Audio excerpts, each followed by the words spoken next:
Assalamu alaikum wa rahmatullahi wa barakatuh. Dear colleagues, I would like to welcome you on behalf of our Saudi Hypertension Society. Yesterday was a fruitful day, and I hope that today is even so. I am honored to introduce the first speaker, Dr. Lutfi Al-Korbi, who is the head of nephrology at King Faisal Specialist Hospital in Riyadh. He will talk about referral to hypertension expert. Please.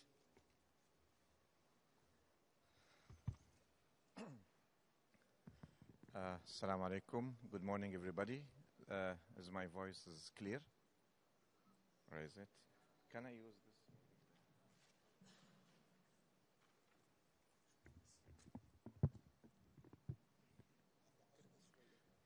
Okay, now it's clear.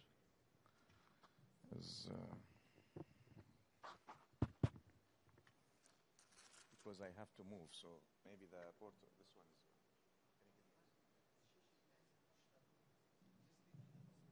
Hello, this is better, right? Yeah. The topic that was given to me is about when to refer to an expert in the management of hypertension.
accept this patient?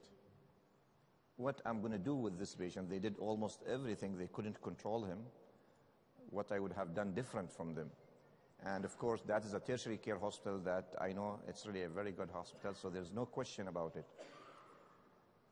And I don't also believe that we have enough supporting evidence for the renal denervation. And also the expert may not really have the right expert to do it.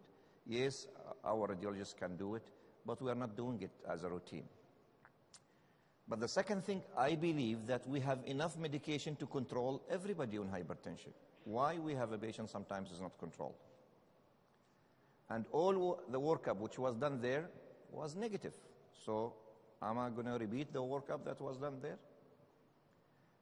So I said, I think I should not accept this patient. Just tell them to look at him there.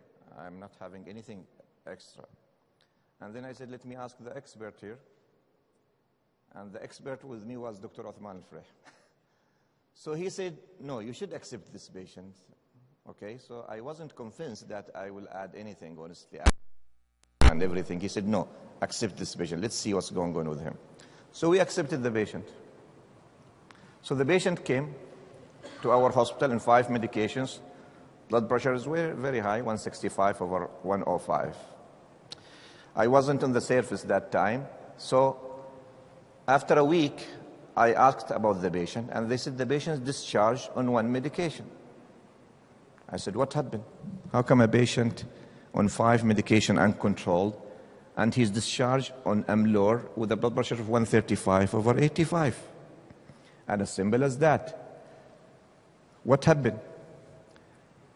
They said the patient was not taking any of his 5 medications. Okay, so this is, although it looks simple and we talk about it a lot, but believe me, a lot of us is missing it.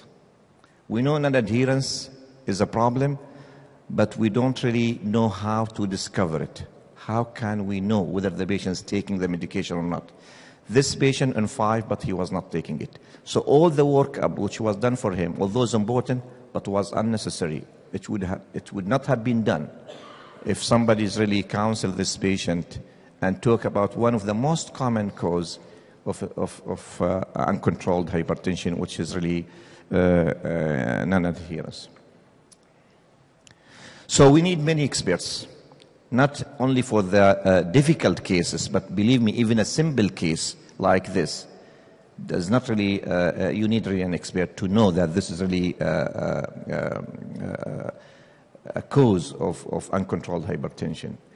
Now, one of the reasons we need an expert because of the blood pressure technique. I think till now, and you would agree with me that most of the hospital, the blood pressure is done in the wrong. It will be, there is no time for the patient to the rest, and everything will be done within few minutes. And you will see that, as I see in my clinic, blood pressure variability, 160/100, and if you tell them repeat it, they'll tell you it's 140/90. So it's really a big variability in the same clinic. The blood pressure, I think there was a workshop, but the best way to do it is you really have to follow the steps. The patient has to be in rest more than 5 minutes, seated, back supported, correct cuff size, and no talking, and average multiple readings of blood pressure. And this, it means that for every patient, you need 11 to 12 minutes to take the blood pressure. For every patient coming to the clinic, you need 11 to 12 minutes to take a proper measurement of the blood pressure. Okay, so the diagnosis of hypertension may not be easy as we think. Yes, sometimes it is easy if it is a very high, but sometimes it's really difficult, and you are not sure, is the patient hypertensive or not? And yes, you need to treat the blood pressure, but also you don't need to give medication unnecessary. So you need somebody expert in this area. So new onset of hypertension is difficult, especially if it is a mild. A lot of physicians will be hesitant and reluctant, as well as the patient. He will be reluctant to take antihypertensive if his blood pressure is a mild. He will try to emphasize the lifestyle, but he is not going to take antihypertensive medication. White coat hypertension, mask hypertension, drug-induced. We have many drugs now.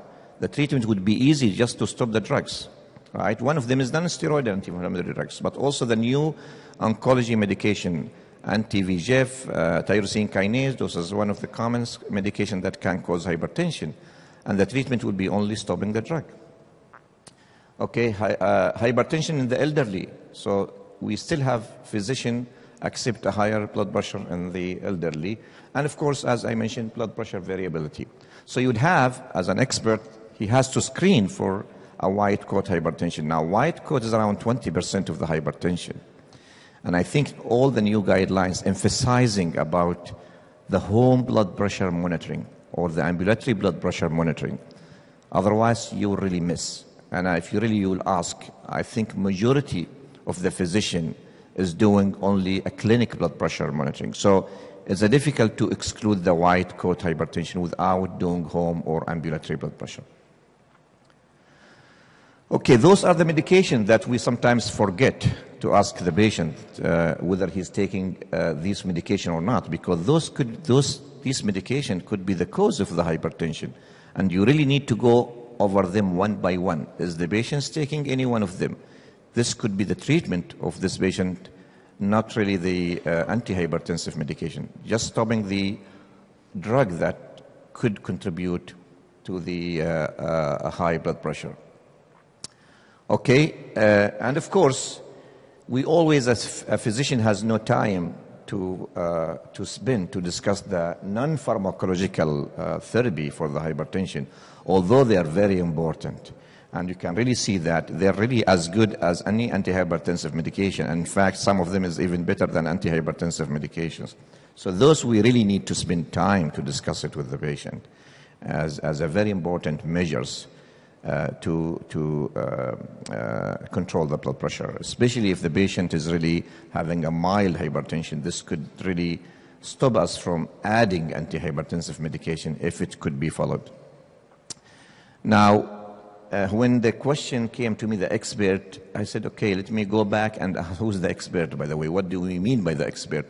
So the expert will be a person with a high knowledge or skills. So and I think, okay, then is this really the expert in hypertension or not? And this expert, it could be a family physician, it could be a general practitioner, internist, cardiologist, nephrologist, endocrinologist. So as far as he's really knows how to diagnose and manage hypertension, and he's really have many cases that he is managing, and he knows and updated about the management of hypertension, he could be an expert in this field. But the expert alone is not enough. So this expert physician, he needs other things to help him or to facilitate the management of hypertension. Ideally, there should be a hypertension clinic. You need really a multidisciplinary team to be in this clinic, so that you need to cover everything, and you need to spend the time covering everything with the patient, so that you don't miss any cause like what happened to our patient. If we really have a proper setup, the patient that I presented would not have really spent all of this in the hospital. So you need a physician, nurse, coordinator, pharmacist, dietitian, social worker, health educator. You need available blood tests available, and you need maybe some of the radiological investigation. So the hypertension clinic ideally should have a physician, a nurse, a health educator, clinical pharmacist, dietitian, and of course a social worker. The expert should diagnose the hypertension appropriately. He should do the appropriate workup, educate the patient, make sure that he's adhering to the medications, dietary instruction, and of course assessment of the organ damage. And of course we have to know the compelling indication for some of the and contraindication of the antihypertensive medications. Now this is I emphasize it that this is that of course no one would be expert if there is no measurement of blood pressure at home or ambulatory blood pressure, so that we can exclude the white coat and masked hypertension, and we make sure that the patient is truly hypertensive. So this is the indication, and this was mentioned multiple times, when we should do the home blood pressure measurement and the ambulatory blood pressure. And I think the most important that this should be done on the diagnosis. I think it's very important that before you label the patient as hypertensive, you should really check the home blood pressure or ambulatory blood pressure. Okay, and one of the things that the expert should do, he should categorize the patient. As you're really aware that the new guidelines recommending the new target is below 130/80 in the high-risk patient. So you really need to know where is your patient so that you can really target or the new blood pressure target, which is in a patient with stage 1 hypertension. It will be, this is the diagnosis of stage 1 hypertension. Blood pressure is 130 to 189, and diastolic 80 to 89, and stage 2 more than 140 or more than 90.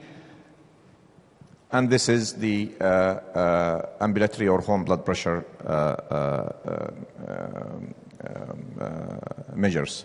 And this is what is the target. The target really depends on the high cardiovascular risk. The higher the cardiovascular risk, the lower the target. So the new target is less than 130/80 in a patient with a very high cardiovascular risk, which is more than 10%, or if he has a significant risk factor, complicated diabetes or chronic kidney disease. And this is the blood pressure threshold, and I think this was discussed yesterday, so I'm not going to go over it, but this is how the blood pressure should really be managed in those patients. Now, resistant hypertension, as an expert, he should really evaluate and confirm that this is really resistant hypertension, exclude the pseudo-resistant, identify the reverse and contributing lifestyle factors, and of course discontinue the interfering of the medications.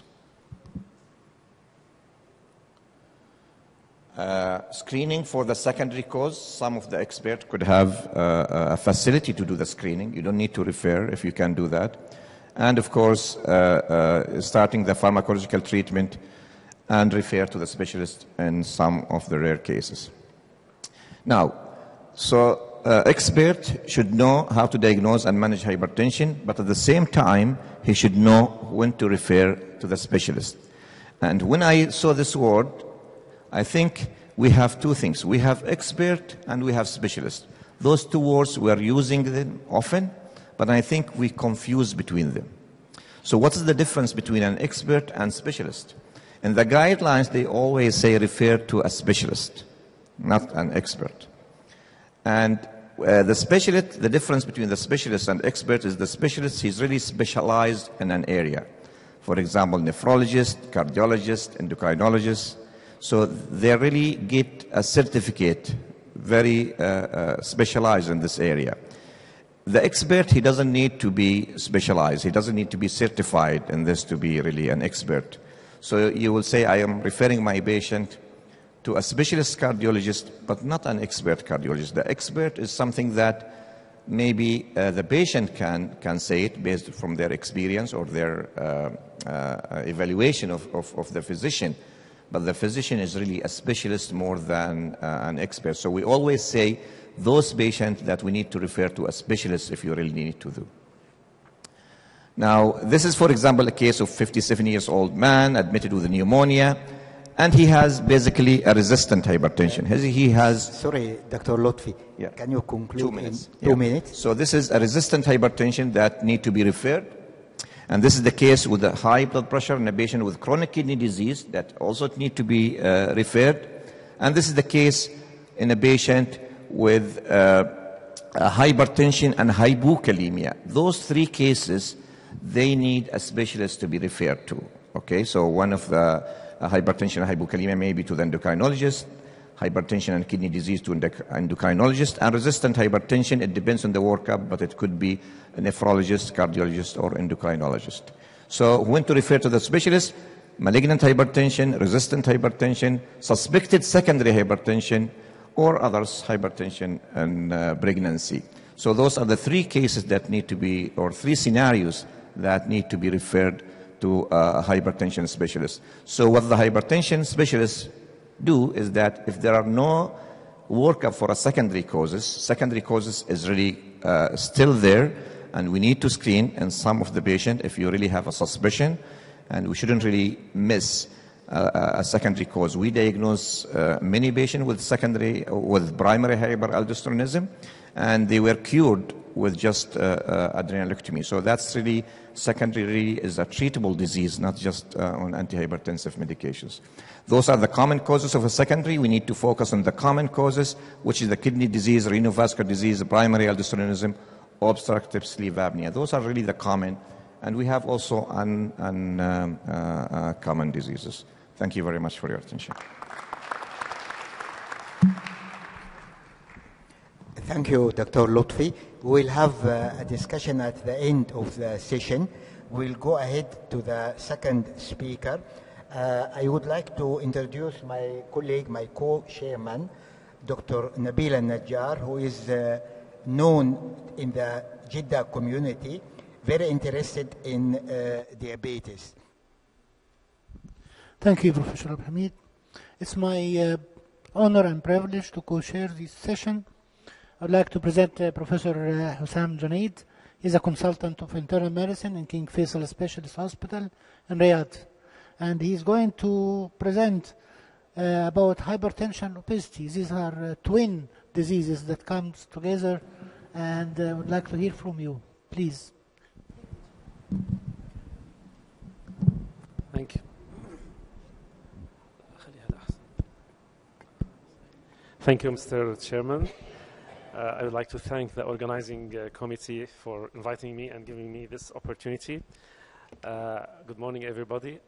I will speak today about obesity and hypertension. So initially when I was asked by the scientific committee about this, I said this is like really a simple topic that they gave me. Okay. However, when I searched the literature, I found a lot of things that needs to be talked about. So I'm going to try to be just direct and summarizing things and not going into much details. So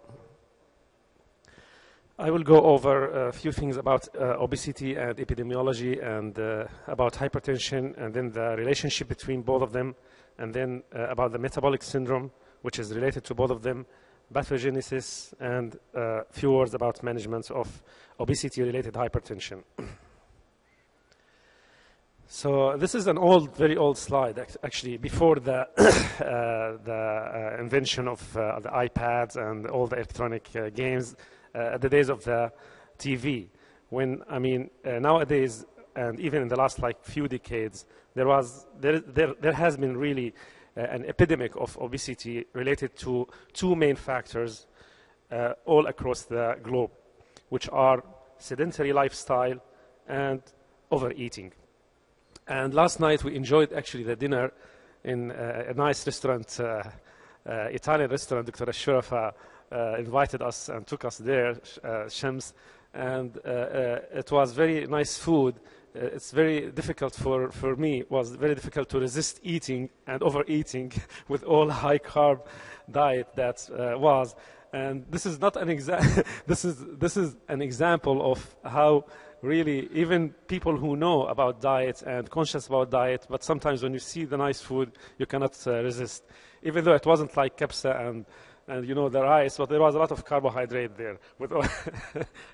Next time we'll go with kebsa, right? So this is really the two main problems that we have. Obesity is excessive weight that may impair health. And it can be defined by knowing the BMI, the body mass index.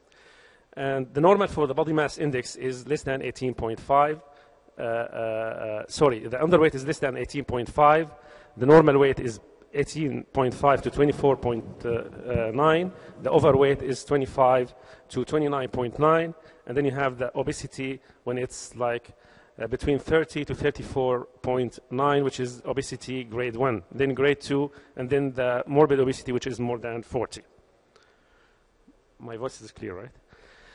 So over the last really 4 decades, the numbers has tripled or quadrupled of overweight and obesity. In 1975, overweight population was 20% in men and 23% in women. whereas in 2016 it became as 39% for adults. And for obese, it was like only 3 to 6%, and now it's around 15%. We have around 2 billion adults across the globe who are overweight, and 0.5 billion.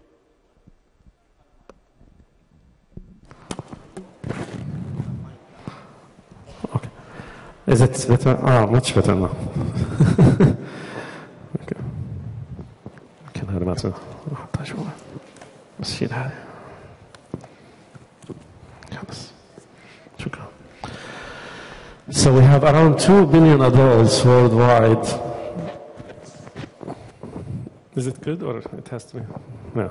2 billion adults worldwide who are overweight and 0.5 billion who are obese, which is a huge number of like 7 billion. And what about our region, or the Eastern Mediterranean region? The highest obesity rate is found in Egypt, Bahrain, Jordan, Kuwait, Saudi Arabia, and United Arab Emirates. Actually, the obesity and overweight rate ranges between 74 to 86%, and it's more common in women for obesity and more common for men for overweight. And it's increasing among children, unfortunately. Why do we care about obesity? Because it has a lot of complications, many medical complications. It has to do with the stroke, with coronary heart disease, and it comes with other comorbidities like diabetes, dyslipidemia, hypertension. And it's associated with some cancers as well, like breast and uterine cancer and cervical cancer, associated with fatty liver disease, with pulmonary disease, gallbladder, and some gynecologic problems, in addition to osteoarthritis and gout. So it has a lot of medical complications. And the most important thing is, of course, the cardiovascular disease, which is associated with obesity and hypertension. And we know that 1 in 3 adults will die from cardiovascular disease. So it is a fatal problem. What about hypertension? Hypertension actually is related to obesity. Excessive weight, we know it's causing hypertension, and also reducing weight will treat hypertension in some cases. And excessive body weight accounts for 26% of cases of hypertension in men and 28% in women. And this, the enhanced data showed that prevalence of hypertension among obese is actually 42%, and among overweight is around 27.8%. Whereas it's in the common population, it's around 15%. So it increases with overweight, and it further increases with obesity. And this Chicago Heart Association detection program, which enrolled, it's a very old study, but it showed early that there is a relationship and double effect between the obesity and hypertension, actually. It showed that the cardiovascular death was increased with those who have both hypertension and obesity, and it has also a stepwise fashion. When BMI increases with the hypertension, the events increase, and the events, we don't mean only events by the death, but also we mean by stroke and by other major cardiovascular events. And this is showing what's in a graph, what this study shows, that the more the weight, the blue one is with patients with no hypertension, the red one is with patients with hypertension. The more the weight, the highest the cardiovascular disease mortality, and it's much more when hypertension and obesity come together. So they have synergistic effect as well.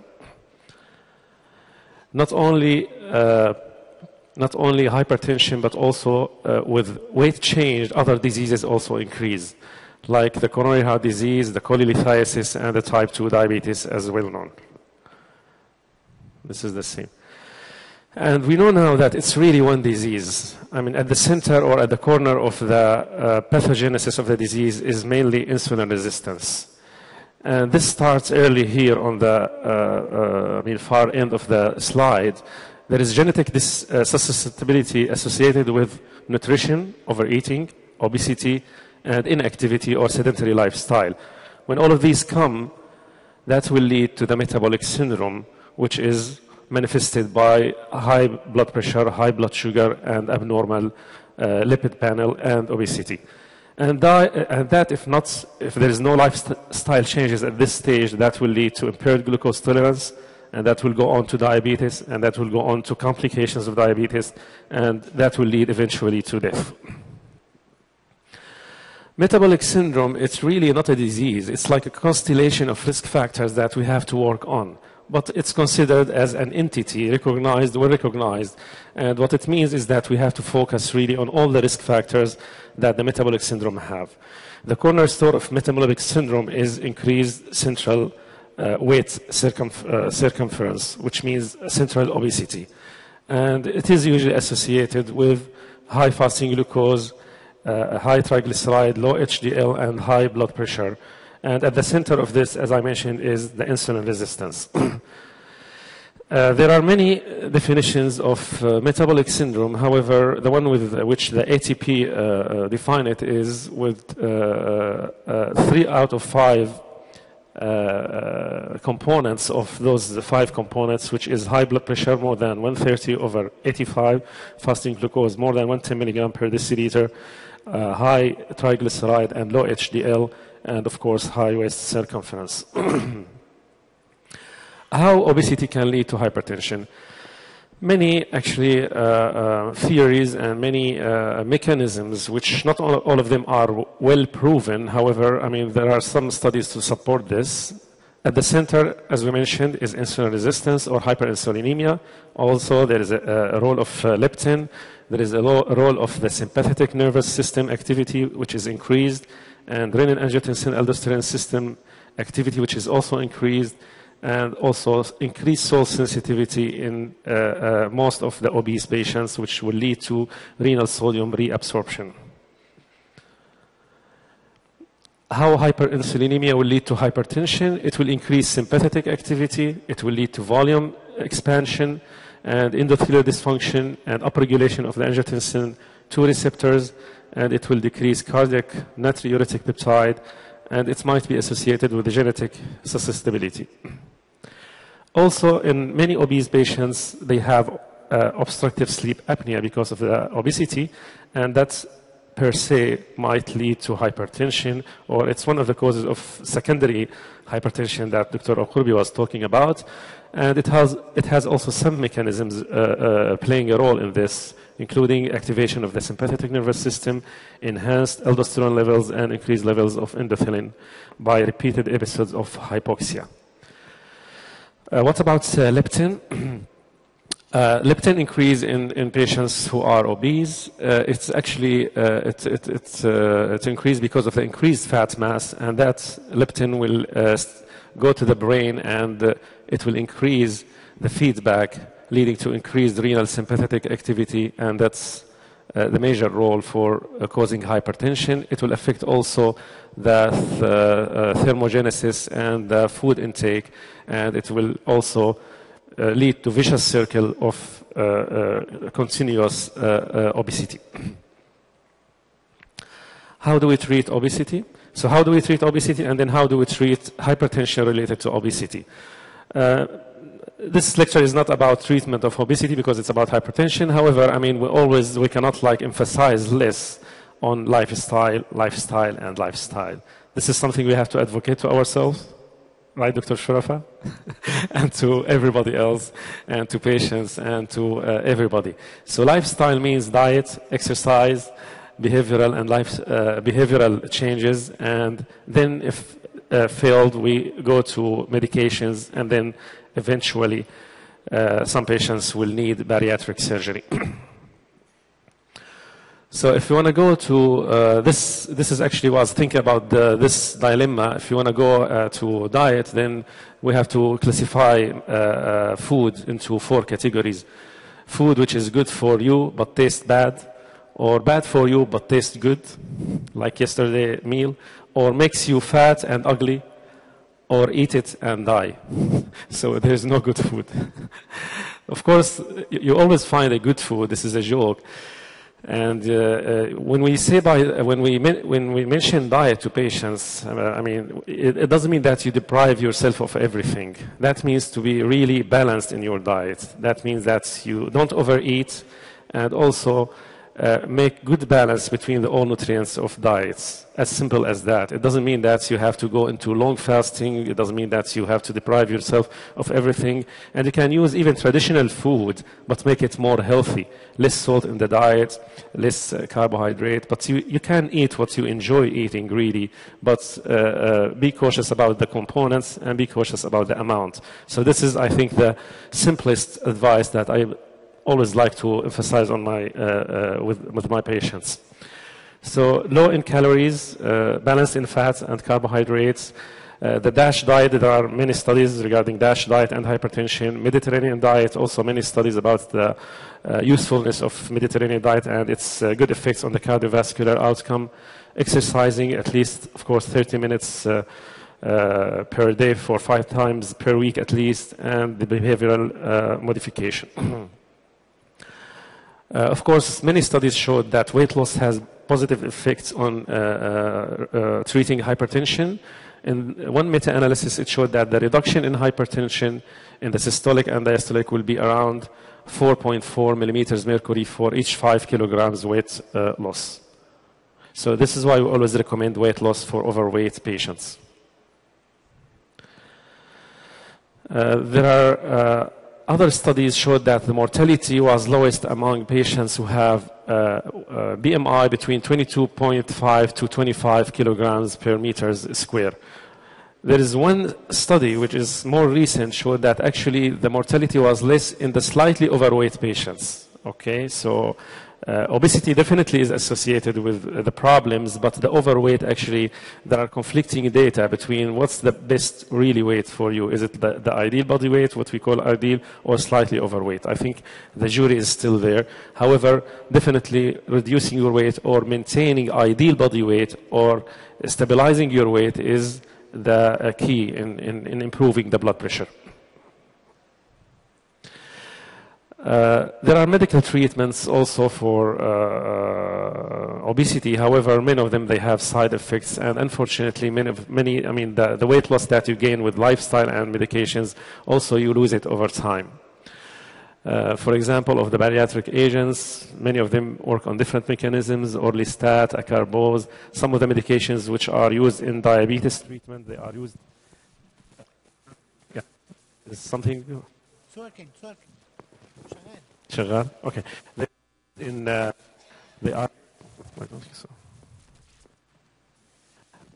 They are used in also obesity, like GLP-1. I don't think it's.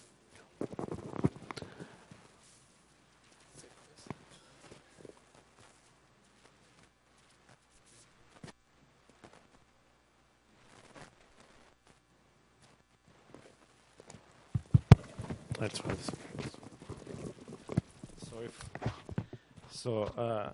Combination agents like also the combination between topiramate and phenetramine and between the naproxen and popropion. Is my voice, I think this is better now, yeah. Surgical treatment is, I think eventually some of your patients will need surgical treatment, either in morbidly obese patients or those who are obese with comorbidities. Some of them, we might recommend bariatric surgery eventually. And it is associated actually with remission of hypertension. Some studies show that the remission of hypertension in patients who undergo bariatric surgery actually is up to 38%. And yesterday we were talking about bariatric surgery now becoming actually a moda for physicians. So what about treatment of hypertension and obesity? The best treatment, because of the mechanism, is the ACE inhibitors or ARBs. And you can use calcium channel blockers as well, whereas beta blockers and thiazide are associated with dyslipidemia and increased diabetes. This is why it's not preferred unless there is compelling indication. But because of the salt retention in obese patients, you might need to give low-dose thiazide in those patients. So in summary, 2 billion of adults are overweight, 0.5 are obese, Excess body weight is accounting for approximately 26% of cases of hypertension. Metabolic syndrome is a constellation of risk factors that we have to work on. Insulin resistance, leptin, and sympathetic nervous system are playing the major role in obesity-related hypertension. We have to focus always in our advocacy on lifestyle modification. We might need to refer some patients to bariatric surgery. And remember, the best medications for obesity-related hypertension are ACE inhibitors or ARBs. And finally, this is a guy who brought a treadmill to exercise, so he's doing it the right way. He's exercising his dog while he's watching the TV and drinking big, large Pepsi. Thank you. Thank you. The next speaker will be my colleague, Dr. Badriya Al-Bayruti, who will speak to us about endocrine hypertension. Please, Doctor. She is a consultant endocrinologist at King Fahd General Hospital in Jeddah. Assalamu alaikum. I would like first to thank my colleague Dr. Tawfi and co-chairman of the Saudi Hypertensive Society for inviting me to this conference. My speak today is about endocrine hypertension. I will try to just...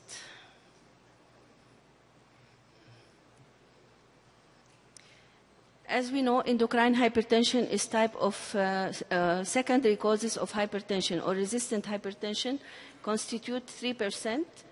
It's due to excess hormone production due to either pituitary or adrenal dysfunction, which lead to elevated blood pressure, often overlooked or underscreened. Testing can be expensive and require clinical suspicious and knowledge limitation of different tests. Screening should be offered to new onset of hypertension less than 30 or more than 50, adrenal tumor, finding on history, physical examination or lab testing, hypertension refractory to medical treatment, lack of family history of hypertension, or in contrary, family history of hypertension with cardiovascular or brain stroke event in a patient less than 40 years.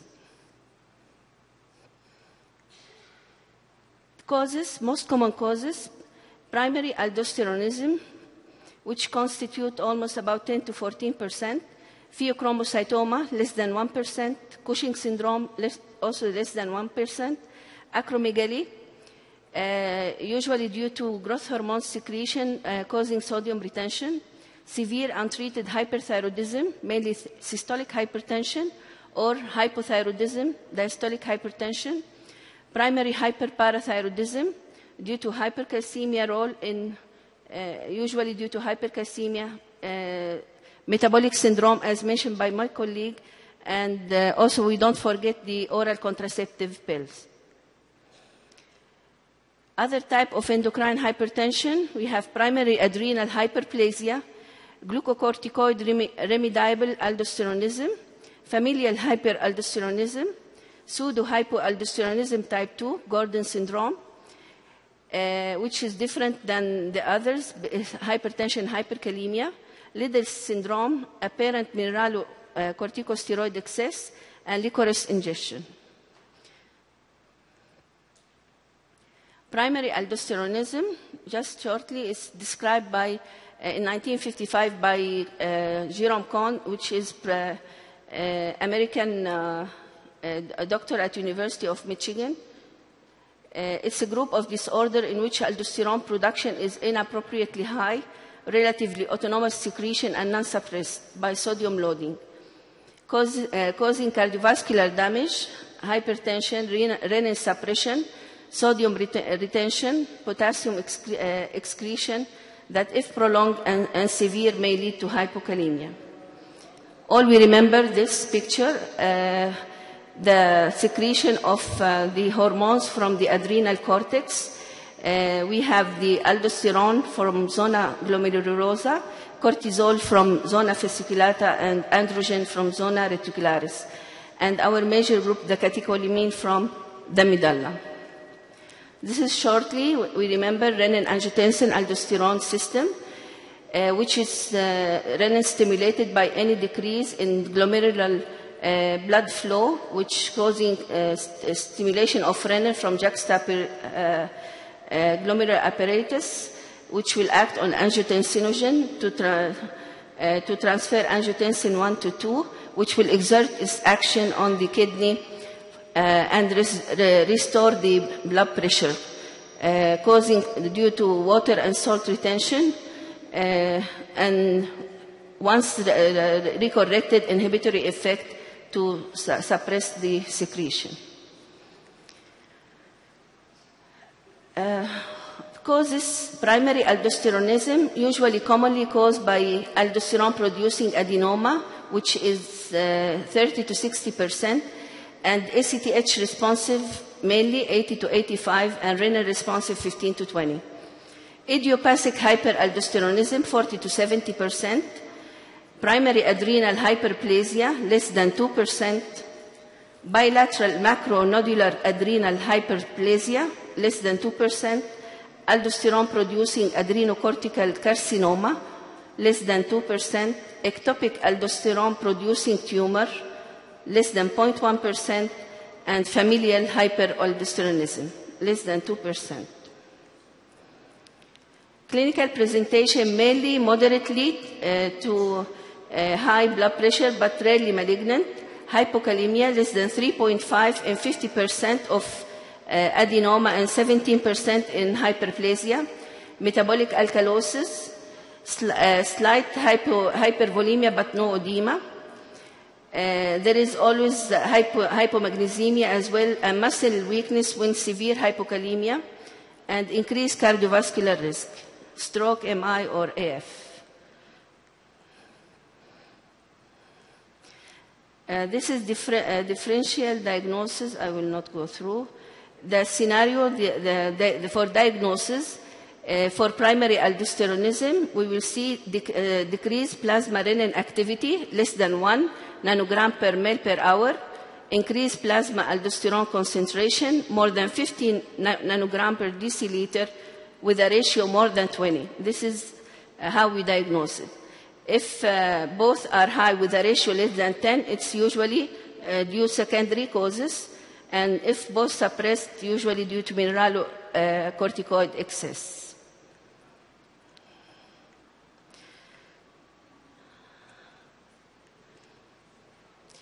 How we do the test? First of all, we have to discontinue all medication that affect the test. If a patient taking spironolactone or eplerenone 6 weeks, diuretics 4 weeks, AC inhibitor or ARBs, beta blocker 2 weeks. Then on day 1, we let the patient take liberal sodium intake, about 100 milli equivalent per day with the replacement of potassium deficit. Day 2, we will take the blood sample, supine at 8 a.m., or the patient ambulatory for 2 hours. It will be withdrawn at 10 a.m. For plasma aldosterone and plasma renin activity, 18-hydroxycorticosterone along with the 24-hour urine collection. This is we say it. Also. If the test is not conclusive, then we move to confirmatory test by doing the oral sodium loading, 5 grams in 3 days, along with 24-hour urinary aldosterone, more than 12 to 14 microgram per day, with, keeping in mind to replace potassium adequately, and or saline infusion, 0.92 liter per 4-hour infusion in supine posture, and measure aldosterone at 4 hours. If it is more than 277, it's usually normal, while in primary aldosteronism, more than 200. While if it is less than 166, it's normal, and level between 6 to 10, this is hyperplasia. This is a common. We can use also captopril, 25 to 50 milligram orally after sitting 1 hour. Aldosterone measured 1 to 2 hours later. If it is decreased less than 30%, and plasma renin also remains suppressed. Adrenal imaging. Usually adrenal CT is superior for MRI, and if the mass is more than 40 centimeters, is suspicious for carcinoma. Bilateral abnormality, usually we expect to be hyperplasia. People with adrenal mass may still have bilateral hyperplasia. Absence of a mass does not exclude primary aldosteronism if less than 1 centimeter mass. And here we can see it with the arrow for the adenoma and down for the hyperplasia.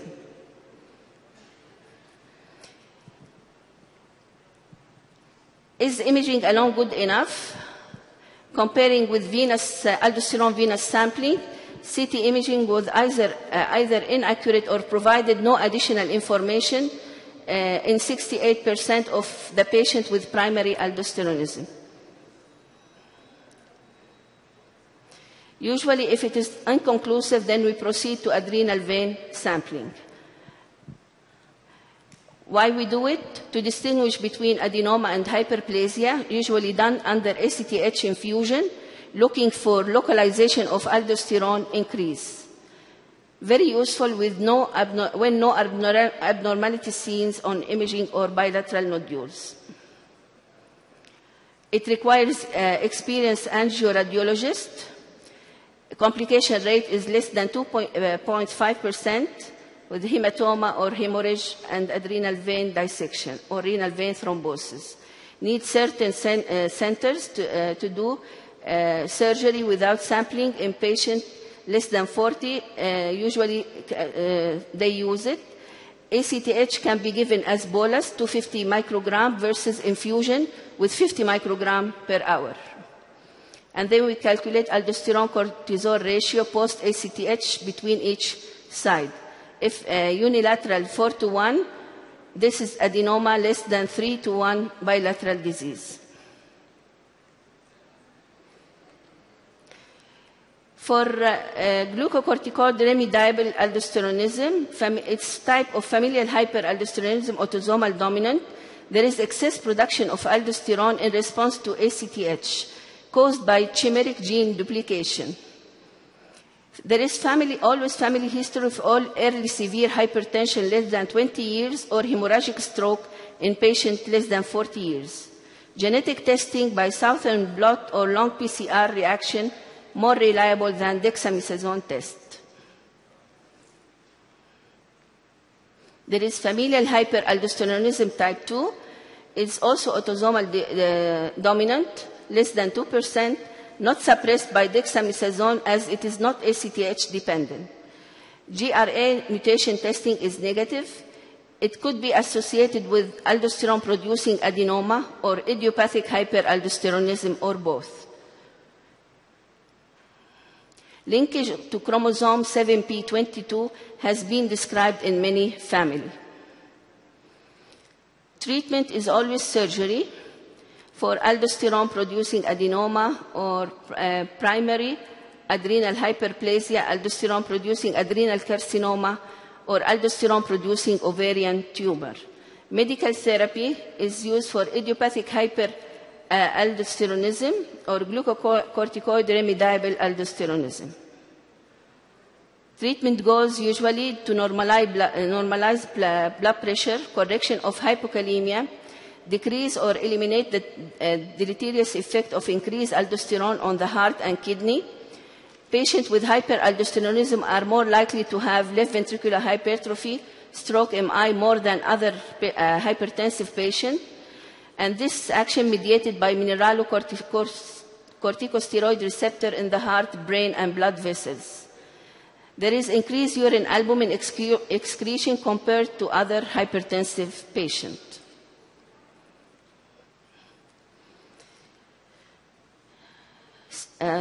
This is, I don't think, we have to prepare the patient preoperatively by using spironolactone or eplerenone to correct hypokalemia. And postoperatively, all drugs, spironolactone, KCL tablet,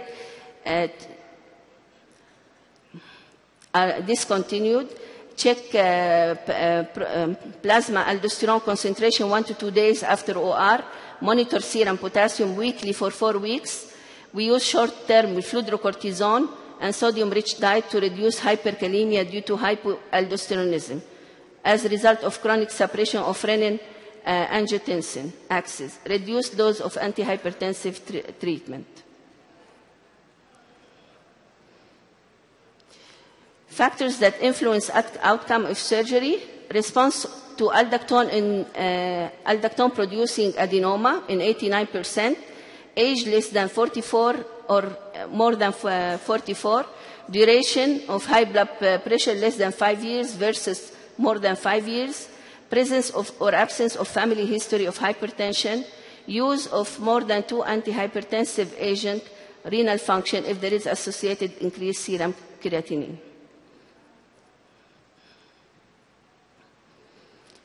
For patients who refuse surgery or not candidate, we use mineralocorticoid receptor blockade is effective along with lifestyle modification, sodium-restricted diet, tobacco and alcohol avoidance, maintenance of ideal body weight, regular aerobic exercise. We have to take caution about using the drugs. In women, spironolactone is a good option. In men, you have to reduce the amount as a result of the gynecomastia. It usually combined with amiloride or eplerenone. We can use ARBs also, along with potassium supplement. The dose usually 12.5 milligram per day up to 100 milligram BID. And don't forget to monitor potassium regularly. Eplerenone 25 milligram BID up to 100 milligram daily. It is more expensive, less potent, and it lacks anti-androgen property. Amiloride, 5 milligram per day, up to 10 milligram BID, does not block aldosterone effect on the heart. Other drugs, hydrochlorothiazide, ARBs also, can be used. Dexamethasone can be also used, 0.25 to 0.5 milligram daily. Can normalize blood pressure. And mineralocorticoid receptor blockade can also use effectively as well, especially in children.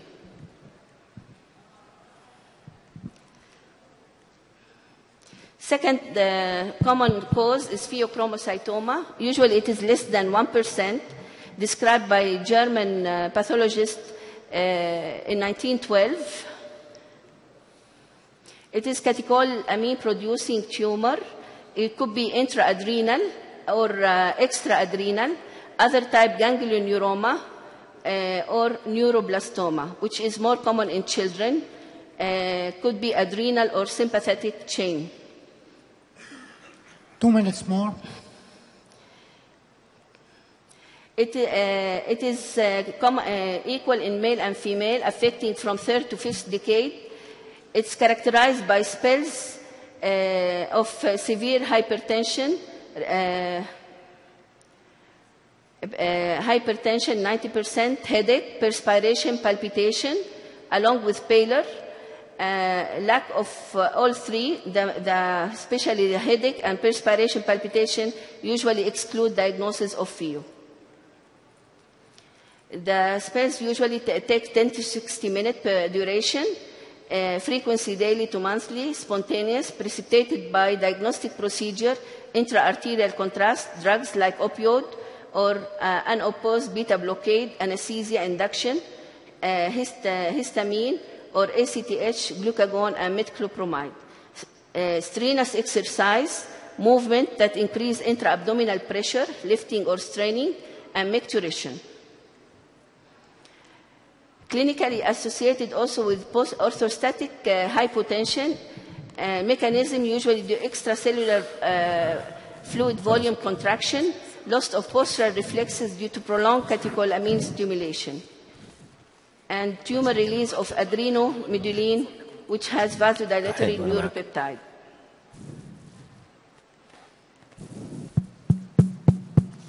We don't forget rule of 10. It's 10% extraadrenal, 10% occur in children, 10% familial, 10% bilateral or multiple, 10% recurrent, 10% malignant, and 10% discovered incidentally.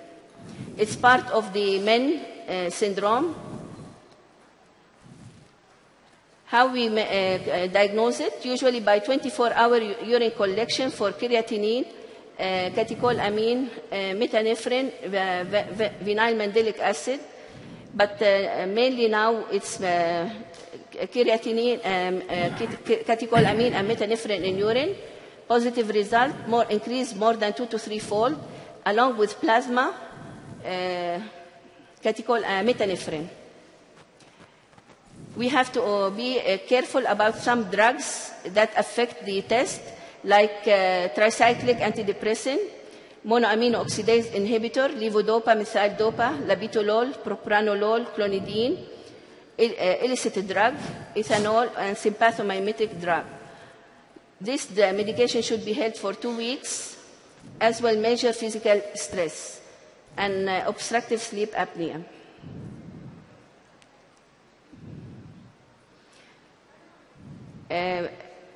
Plasma, for plasma catecholamine increase more than 11.8 nanomole, and it has wrong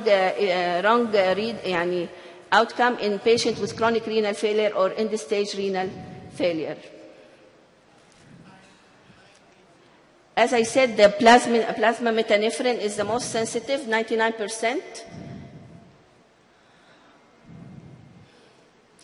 Second one is by imaging, CT abdomen or MRI. And here we can see it. And the specific type, the iodine 123, labeled meta-iodobenzyl guanidine. This is give especially in metastatic pheochromocytoma.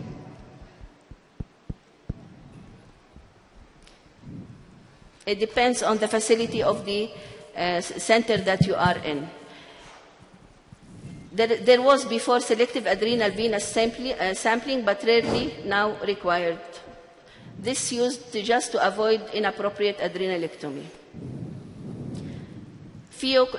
Management, as we said, it has mortality before 24 to 50%, but currently it decreased to 0 to 2.7% due to good preparation preoperatively and good anesthesiology that overcome.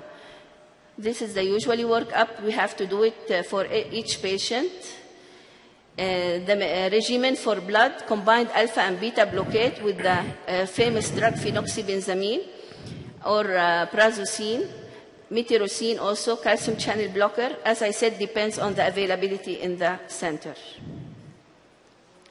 Start at least 10 to 14 days preoperatively.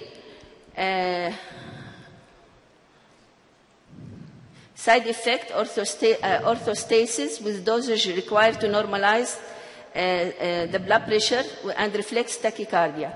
This is second why we introduced the beta blockade on the second step to correct the tachycardia. We need to conclude, please. Time is allowed. The endocrinology finish on preparation, and during OR is in the hand of anesthesia. But a good outcome is these days for unresectable malignant. Usually we use the same alpha blockade and beta blockade, calcium channel blocker, same diagnosis. Post-pheo in pregnancy, diagnosed by 24-hour urine collection and MRI, no stimulation test, no MIBG if pregnant. If patient in first, second trimester, phenoxybenzamine and beta blocker, resection tumor as soon as possible laparoscopically.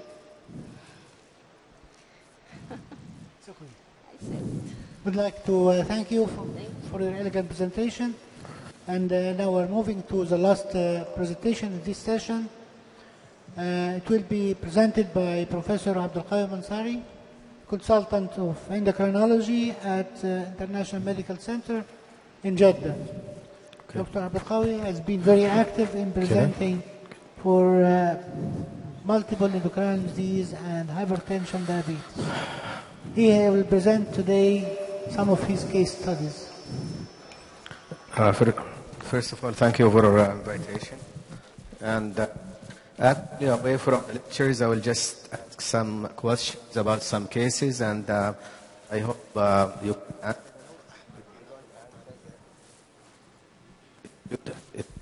So,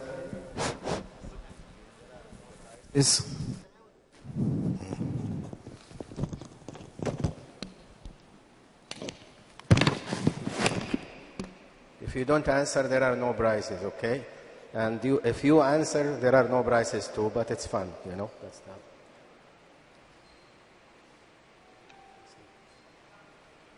The first question, how many customers of McDonald's a day? How many customers of McDonald's every day in the world? 69 million in about 37,000 branches in the whole world. Now, we have 45 years old internist, pre-diabetic, blood pressure is 145/92. What is the next step? Is he hypertensive or not? Actually, before saying hypertension, remember there are many things in the hospital other than the doctors will increase the blood pressure, okay? It's parking, reception, waiting.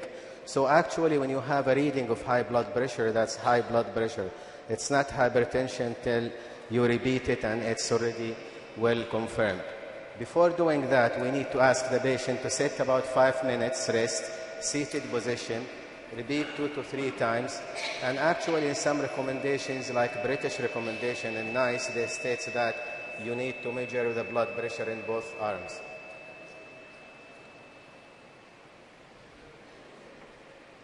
Okay. Now, these are the things which usually increase the blood pressure. You need to remember that.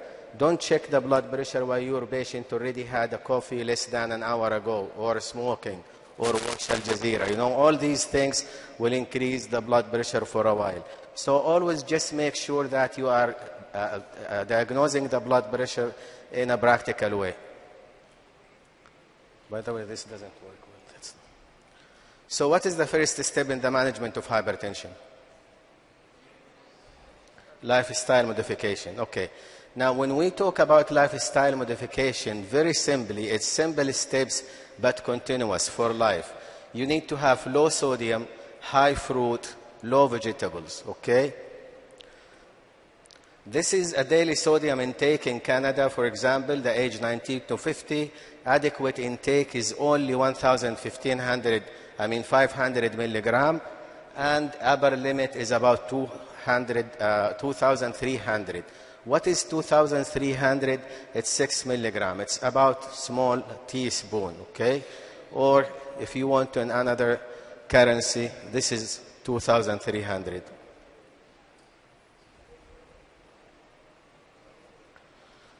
On the other hand, the good news, if you decrease only very small reduction in the glucose and sodium, the blood pressure will improve. Now, if you decrease by half teaspoon of sodium, the blood pressure will decrease around 5 to 2.7. Exercise is really very important, and actually there was a study here, as you can, in American Journal of Hypertension, which showed that very simple exercises always will decrease the blood pressure. If you increase, of course, the duration and you continue for weeks, it will be, of course, better. If you keep exercising 1 hour a week for about 6 months, the blood pressure might go, the systolic blood pressure might go down by 10. So, okay, after lifestyle, his blood pressure is still 142/93. What is the next step? Medications, okay? Now, what you will use? ACE inhibitors, remember he's pre-diabetic, or ARB, beta blockers, diuretics, or calcium channel blockers? ACE, okay. Now, if you remember from atherosclerosis risk in community, hypertensive patients are already pre-diabetic. Any hypertensive patient, he has about 2.5 risk after 12 years to develop diabetes, okay? And it was seen more by with beta blockers. But if you see many studies, I'm not going to go through different studies here. If you see many studies, most of these who, like AllHat or Insight, or who had diuretics or beta blockers, were more likely to develop diabetes in the future compared to amlodipine or ACE or ARBs. Now, this is new onset of diabetes. Again, beta blockers plus diuretic, atenolol thiazide, were much more likely to develop diabetes in the future compared to amlodipine or perindopril. And of course, if you are using beta blockers and diuretics at the same time for a pre-diabetic, you are making him more likely to develop diabetes in the future. Don't try this at home, by the way. Okay.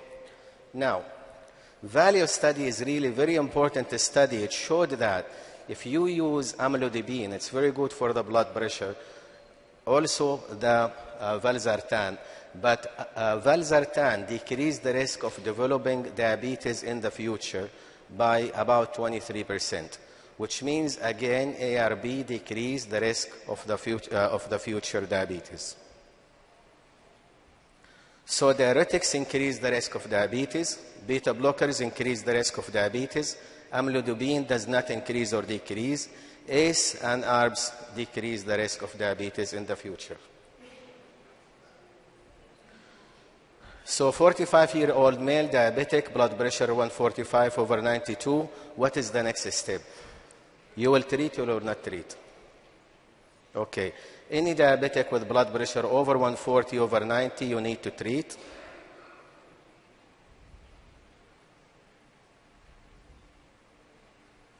Okay. What is the medicine? It's actually, according to the recommendations, you need to see if the patient has albuminuria or no albuminuria. This is from ADA, American Diabetic Association. If the patient has albuminuria, you need to start ACE or ARBs. If there is no albuminuria, you can start ACE or ARBs, calcium channel blockers, or diuretic. Now, what about his 45 years old diabetic and blood pressure is 165/100? What is the next step? You start combination pill, one pill for combination right away. Again, if there is proteinuria, this combination needs to have ACE or ARBs plus calcium channel blockers or diuretic.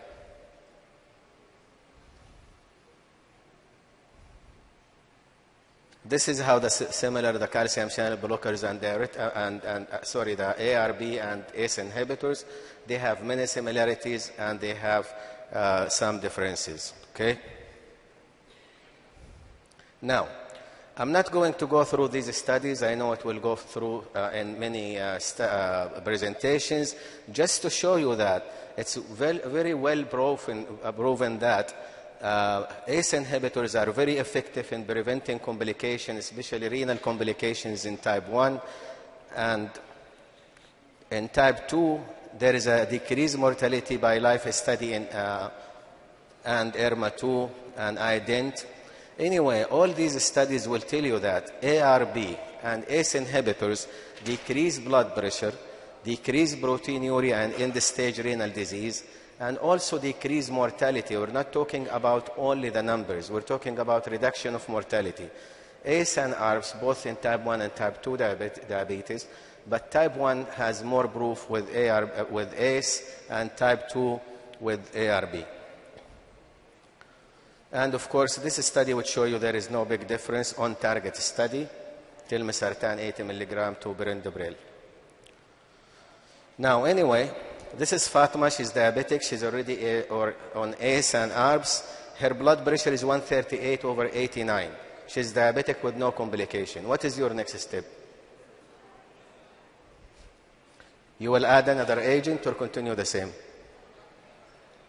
You will continue the same. Why? Because the target in diabetic patient, as we stated earlier, it's 140 over 90. Okay. Now, 56-year-old diabetic type 2, already on ACE and ARBs, blood pressure is 142 over 96. You will continue the same or you will add another agent? It's over 140 over 90. We need to add another agent. And the question is here, what agent? Calcium channel blockers or diuretics? Okay. Actually, this is really very important for one reason. When we say diuretics will increase the risk of diabetes in pre-diabetic, he's already diabetic. So there is no risk of diuretics, okay? So basically, in extended SHIP study, diuretics were more useful for diabetic patients compared to non-diabetic patients. And there was a reduction of mortality after 14 years. So actually, diabetic in this case will be better if a patient is diabetic. But if the patient is not diabetic, according to the accomplish, you can say that benzodiazepine hydrochlorothiazide compared to amlodipine and benzopril, the ACE the calcium channel blockers were better. So what diuretic you will use, thiazide or loop diuretics? Actually, it depends on the GFR. Of course, if the GFR is less than 30, then the loop diuretics will be a better choice. Okay, what calcium channel blocker you will use, amlodipine or verapamil? Okay, it's very clear that in most of the recommendation now, they will use amlodipine by name, okay? Except in one case, if there is nephropathy, okay? Why if there is nephropathy? Because verapamil and diltiazem decrease the proteinuria. And if they are combined with ACE or ARBs, the reduction of proteinuria will be much higher, as you can see in here. Okay, this is 45 years old medical rep. He's diabetic type 2, hypertension. He's already on ARBs, amlodipine, hydrochlorothiazide. Blood pressure is 145 over 92. What is the next step?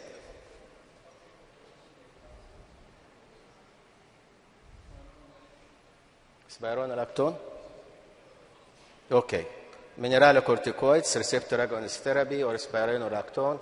And this is actually in most of the recommendations in British, in European, in American, spironolactone will be there. But if you have a patient on spironolactone and he's already on ACE and ARBs, what's the problem in here? Hyperkalemia, so you need just to follow it up. Okay, 55-year-old male, type 2 diabetic, microalbuminuria, no hypertension. What is the management? You will treat him or give him medicine for microalbuminuria or not? Actually, the new recommendation state if there is macro or if there is increasing, okay, you can give ACE or ARBs, but in type 1 diabetic, it's much more likely to develop to end-stage renal disease, so in type 1, it's better to treat early. Anyway, you don't diagnose albuminuria from one reading. Always you need to repeat 2 to 3 times within 6 months. Why? Because there are many reasons will make the albumin high.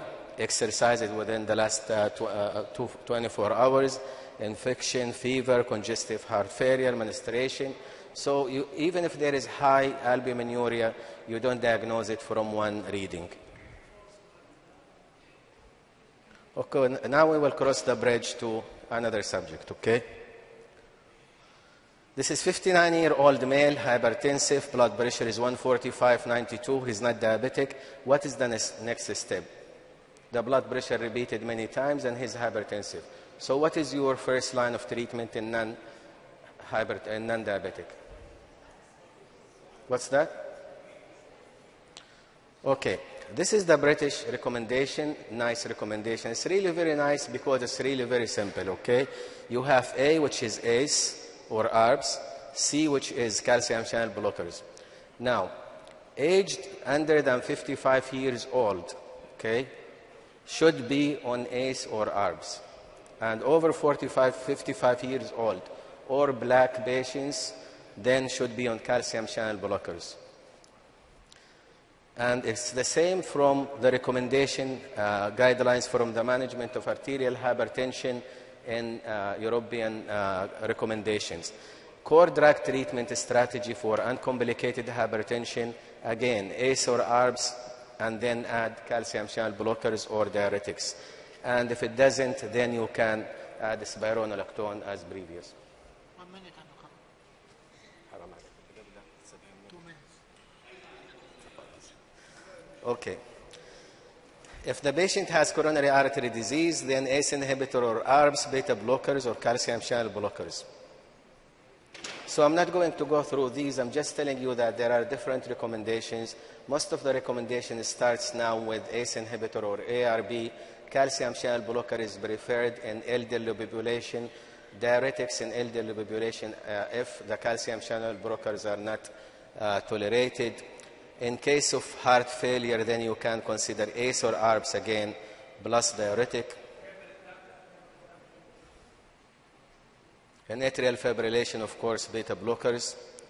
And there are, of course, some medications which are not used in specific cases or used in specific cases. If you have a patient with prostatic symptoms, then alpha blockers will be a good choice. If you have a patient with bronchial asthma, then beta blockers will not be a good choice. So what is the best time to take antihypertensive medicine? Morning, evening. Okay.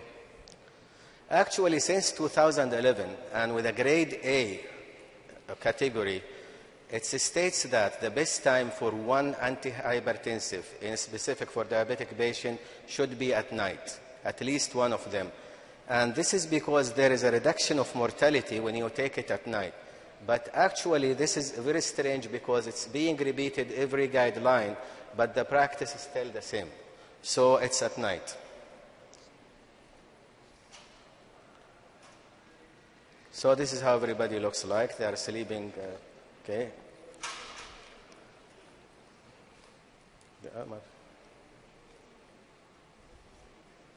Exercise, as we said earlier, is the first line of treatment. Lifestyle modification.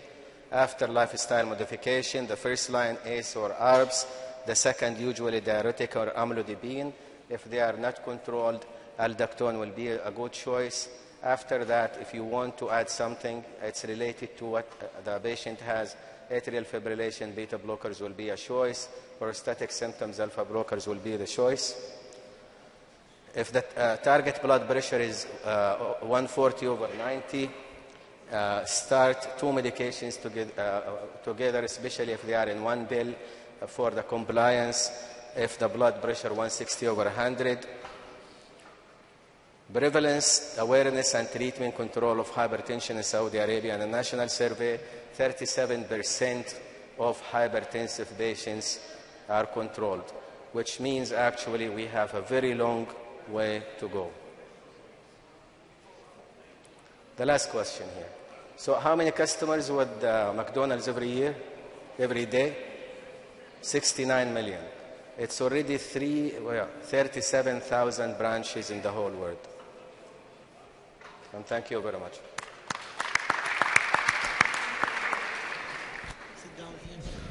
Thank you very much for your presentation. Can I call all the speakers to come up to join us, because we will have time for discussion, 10 minutes. When you have a question, please introduce yourself and make the question as short as possible.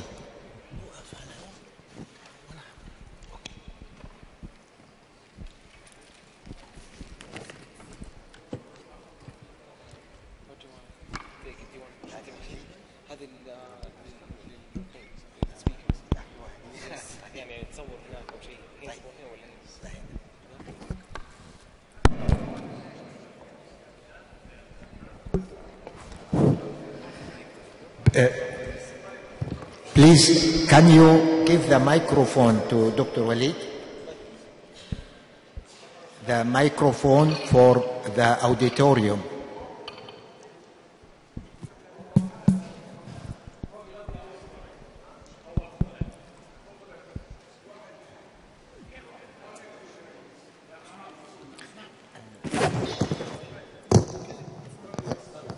Microphone.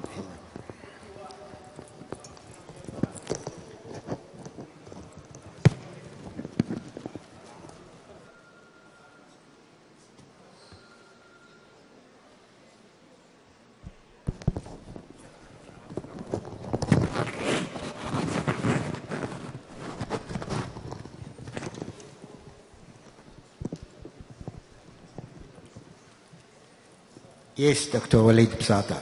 Yes. Thank you very much. I mean, very excellent session and very excellent presentations. I have two comments, really. I mean, not a question. The first comment related to the presentation of Dr. Lutfi Al-Qurabi. I mean, he mentioned very clearly that what is the difference between expert and specialist. I mean, when we say that we want to refer a patient to an expert, I mean, this is very good, but in our meaning, that probably expert is the same as specialist. Why? I mean, اسأل مجرب ولا تسأل حكيم. I mean, we don't want somebody who has certificate. We want somebody who's very experienced in the management of hypertension. He might be family physician, he might be nephrologist, cardiologist, or whatever. I mean, in my feeling that it will be very useful if many of the hospitals, they have hypertension clinic. This is where we have experts in the management and following the guidelines. The other point really or comment is related to when we say which drug we need to use. I mean, always in my mind that we need to know that our patient is not non-compelling indication. The majority of patients with hypertension, they have compelling indication for some medications because they have many comorbidities and risk factors. I mean, for the assessment of this one, this will tell you exactly which drug you need to use. I mean, when we say that beta blocker, really, it is number 5 in the use for management of hypertension, it might not be very correct in many patients because, for example, in diabetic and obesity and whatever, they have sympathetic overdrive, where they have heart rate is slightly high, where we need really to use beta blocker in addition to our medication. I mean, dyslipidemia related to beta blocker is not very high, and if you will measure this one, you will feel that it is much better to use beta blocker in addition to medications. Thank you. May I ask the panel? You know, the targets of control of blood pressure are very moving variables. Guidelines every now and then decide another point to control. And for diabetics specifically, this target is debatable. Whether it will be a control of less than 40, 140 over 90, or 130 over 80, or even 120 over 75. And I want to know the recent update over the debatable target control. If any, Dr. Abdul Qawi, have any?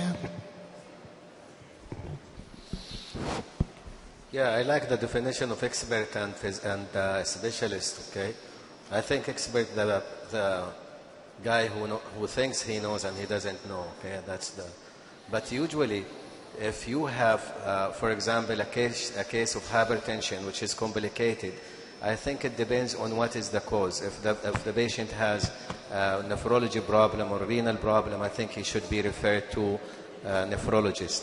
If a patient has something which is related to adrenal, it should be referred to endocrinologist, okay? So, or cardiologist, of course, if there is a cardiac problem. So I think this is much better. But in general, hypertension, there should be a hypertension clinic in an institution in which the one who's there, he will face most of the problems and he will refer. Dr. Hussein, please. I would like to comment on the target of blood pressure. Dr. Abdul Qawi nicely mentioned that the ADA is still sticking to the 140/90, even though they are recommending that in some patients with higher risk, they will recommend 130/80. And now almost across the most of the guidelines, really it's 130/80. Yeah. The American guidelines, even the European guidelines, 2018, mentioned in high-risk patients, including diabetic, 130/80. And our SHAMS guidelines even, we mentioned specifically in diabetes that it's 140/90, however, 130/80 is warranted. And this is before the AHA guidelines. So I would agree, maybe in diabetic patients, I would be going more for 130/80. And for actually. chronic kidney disease patients? 130/80. The same. Do you believe Especially with proteinuria, of course. Do you believe in the lower the better? Sorry? Do you still believe in the lower the better?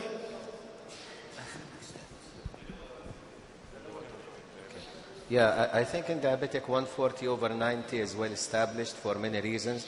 We remember a long time ago we said 140/80 because of the HOPE study, which showed that there is a reduction of mortality from reduction of diastolic blood pressure from 90/80, but this was not reproduced in any other study anyway. Okay, so if the patient does not have any other risk factors, 140/90 is very good range. If he has other risk factors, I think we will try, but we will also follow up the patients if there is dizziness, if there are unchanges, for example, in other medications. And sometimes it depends on the medicine. If the patient takes a small dose and I can increase and get better target, it's okay. But I think if a smaller target or a smaller target achievement will get with increase adding another or third medication, I will be resistant to. Please. The question of going to the lower target of below 130/80 comes from the SPRINT, which is in a high-risk patient, which is really fair enough because that was a positive study, and those patients with below or the high risk of a cardiovascular disease, they benefit from blood pressure below 130/80. However, there is another statement that you really have always to consider, which is that the side effect of this, and if you are not going to follow the patient closely, then the patient may be in troubles. Acute kidney injury is common, those patients, hypotension is common, syncopal attacks is common. So those patients... It's working. So... it's already close.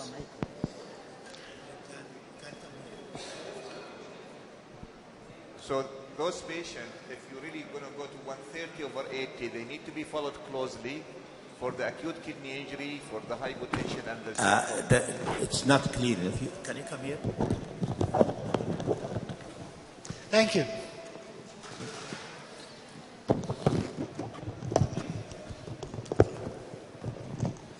If I just want to repeat what I said, that those patients, if you're really going to go to the lower target, please just make sure that you follow the patient closely for the acute kidney injury, hypotension, and syncope. We just have a patient who was stuck. It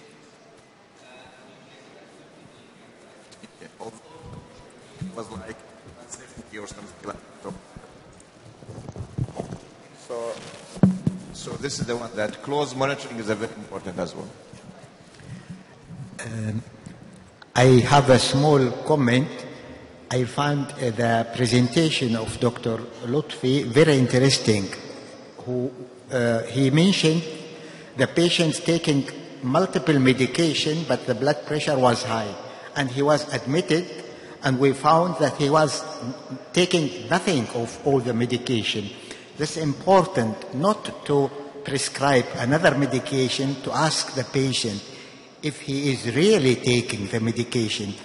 That remember me on a patient with headache, with chronic headache, when he was taking Panadol, he's saying, I have always headache.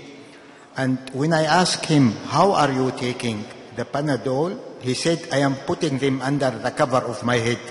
So it would not function. Make sure the patient is really taking the medication. If we have a last comment or question from the auditorium, please. Yes. The mic is not working. Mics, please.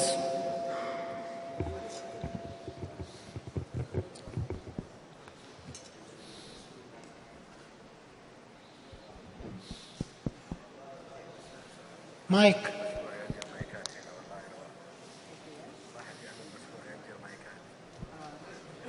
حاجة غريبة جدا.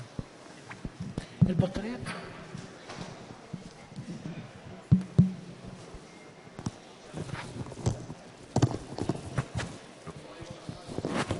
I like to stress the point that Dr. Al-Mansari mentioned about taking the antihypertensive in the evening, because there are so many patients who ask about this and they get different answers from different physicians. And I think it's also more important to do so when the patient has renal disease, because patients with renal disease would have higher blood pressure at night. And you know, most of the strokes and the complications of hypertension occur early in the morning, because this is the highest pressure you would have. Yes. So I think then that the medication will be at the peak at that particular time. That's one thing. The other thing is about the beta blockers. Probably cardiologists would agree on that more, is that you see lots of patients who have hypertension with sinus tachycardia. Yeah. And I think these patients would benefit from taking Yes. beta blockers, or if they have ischemic heart disease. This is one of the indication of beta blockers. Yes. If you have compelling indication, like this one, then they should. However, the studies about beta blockers are very old and doesn't include those new beta blockers which are more selective than the others.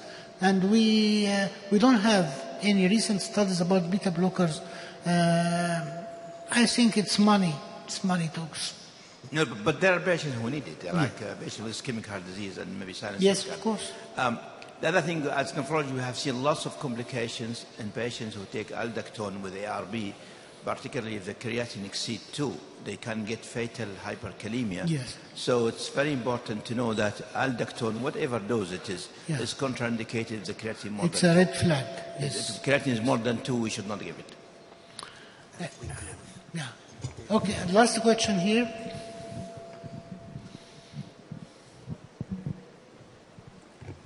Good mornings, and thank you for all. I am Dr. Musa Al-Gharabli, internist physician from Al-Jouf area. Yesterday I asked at the last meeting, my questions, small questions to my colleagues, and I refer to our nephrologist today. So my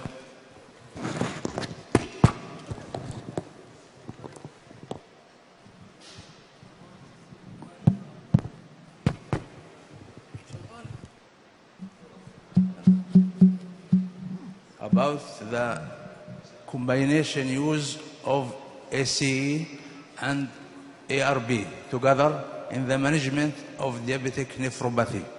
Is there any place for this combination of both categories, of the same categories at the same time? This is the first question. The other question, small also, if there is any serum creatine level cut off, when at this level, for example, 3 milligram, we have to start to think to reduce these drugs or to withhold 2 of them or 1 of them out from the regimen of antihypertensive drugs. If the patient has diabetes, has hypertension, and start urea creatinine raising going up, is there any cut-off for the serum creatine level and the patient is on ACE or on ARB? Is there any level cut to stop or to reduce? Yes. Last short answer, please.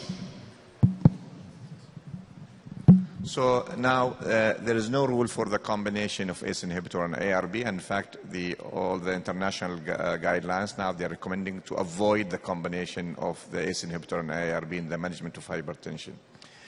In regard to your second question, is there any point that we can stop the ACE inhibitor or ARB in a patient when the creatinine is rising? The question is only if you're really suspecting a renal artery stenosis when the increase is more than 30% from the baseline.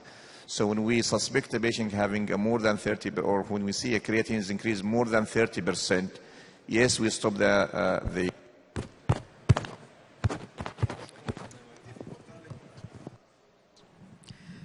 Can I ask the eminent speaker to come in front beside Dr. Nabila Najjar to give them small present?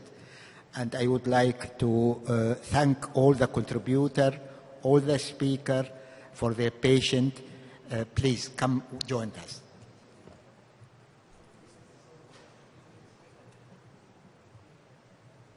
Dr. Akram.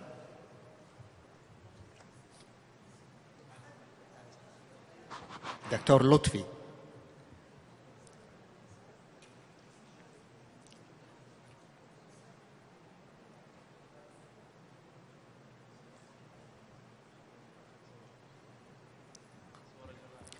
دكتورة بدرية.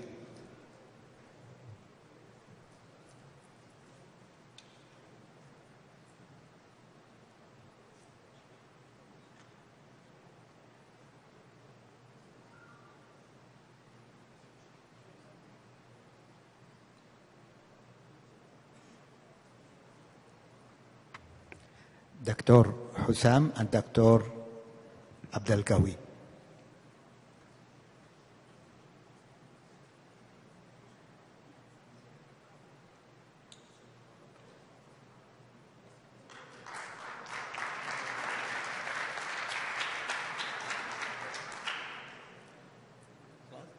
اوكي السلام عليكم. بس قبل ما نروح على الكوفي بريك، في سيارة بي ام دبليو لوحتها حاء ميم 2059 وموقف وقوف خاطئ، فيا ريت صاحب السيارة يرجع يوقف السيارة مضبوط. أكرر، بي ام دبليو حاء ميم 2059. In English? Okay. Now we are moving to coffee break.